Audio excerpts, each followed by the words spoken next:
नमस्कार बंधुरा तुलिस रेसिपी चैनले आपनादेर सकलके स्वागत जानाई। आज के परिवेशन करछि एगलेस कास्टार्ड सुजी केक। बिना मयदा चीनी और डिम छाड़ा कि करे बाड़ीते पारफेक्ट केक बनाते पारबेन सेई भिडियोटाई आज के करे देखाबो। चलुन भिडियोटा शुरू करा जाक। एकटी मिक्सिंग जारेर मধ্যে चिनिर बदले मिश्री निये निচ্ছি, सेटा একটা फाइन पाउडार करे नेब। 1 কাপ सुजी निये निচ্ছি मयदार बदले, सेई सुजिटाके भालो करे 1 मिनिट धरे ब्लेंड करे नेब।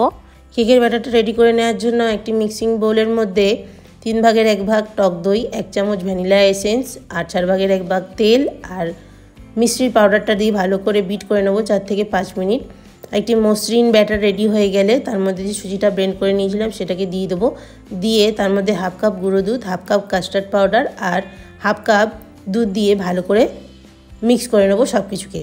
কেক খেতে সবাই ভালোবাসে, তাই আশা করি সকলের আজকে ভিডিওটা ভালো লাগবে। ভালো লাগলে অবশ্যই লাইক করতে ভুলবেন না।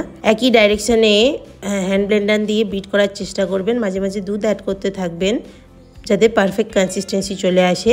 4 থেকে 5 মিনিট বিট করে নেওয়ার পরে 10 থেকে 15 মিনিটের জন্য ঢাকা দিয়ে রেখে দেবো। কেক টিনটা রেডি করে নিচ্ছি। একটি বাটার পেপার সাইজ করে কেটে নিয়ে অয়েল ব্রাশ করে কেক টিনের মধ্যে বাটার পেপারটাকে বসিয়ে দেবো কেক বেক করার জন্য।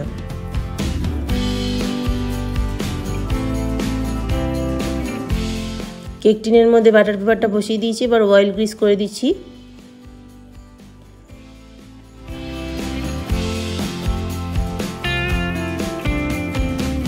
মিনিট পরে দেখবেন সুজিটা দুধ অ্যাবজর্ব করে নিয়ে একটু ফুলে উঠবে। তারপরে কিছুটা দুধ অ্যাড করে দিয়ে আবার ভালো করে বিট করে নেব।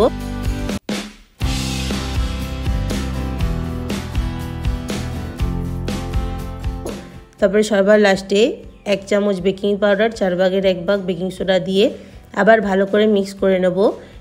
আপনারা বেকিং পাউডার বেকিং সোডার বদলে ফ্রুট সল্টও ইউজ করতে পারেন। কিছু অ্যালমন্ড বাদাম কুচি দিয়ে দিচ্ছি, আপনারা আপনাদের পছন্দের মতো ড্রাই ফ্রুটস নাটস ব্যবহার করতে পারেন। ব্যাটারটা রেডি হয়ে গেলে কেক টিনের মধ্যে সম্পূর্ণ ব্যাটারটা ঢেলে দিতে হবে। তার উপর দিয়ে ড্রাই ফ্রুটস চপ করে গার্নিশ করে দিলে দেখতে আরও বেশি ভালো লাগবে। একটু ড্যাপ করে দিতে হবে যাতে ভেতরের হাওয়াটা ভালো করে বেরিয়ে যায়। এরপরে একটি কড়াইকে লো ফ্লেমে প্রিহিটের জন্য বসিয়ে রেখে দিতে হবে। কড়াইটা ভালো করে গরম হয়ে গেলে তার মধ্যে কেক টিনটা বসিয়ে দিতে হবে, একটা ঢাকনা চাপা দিয়ে দিতে হবে। 30-40 মিনিট পরে দেখবেন এরকম একটা পারফেক্ট কেক রেডি হয়ে যাবে। একটি ছুরি প্রবেশ করিয়ে দেখবেন, যদি ক্লিন বেরিয়ে আসে তাহলে বুঝবেন কেকটা একদম রেডি হয়ে গেছে। দেখুন কত সুন্দর একটা এগলেস সুজি কেক রেডি হয়ে গেছে। ছোট থেকে বড় সকলেরই খেতে খুবই ভালো লাগবে। আজকে এই হেলদি কেকের ভিডিওটা ভালো লেগে থাকলে লাইক করতে ভুলবেন না। চ্যানেলটিকে সাবস্ক্রাইব করবার অনুরোধ রইল। বেল আইকনটি প্রেস করবেন আর নতুন নতুন ভিডিওর আপডেট পাওয়ার জন্য। Thanks for watching. সবাই ভালো থাকবেন, সুস্থ থাকবেন।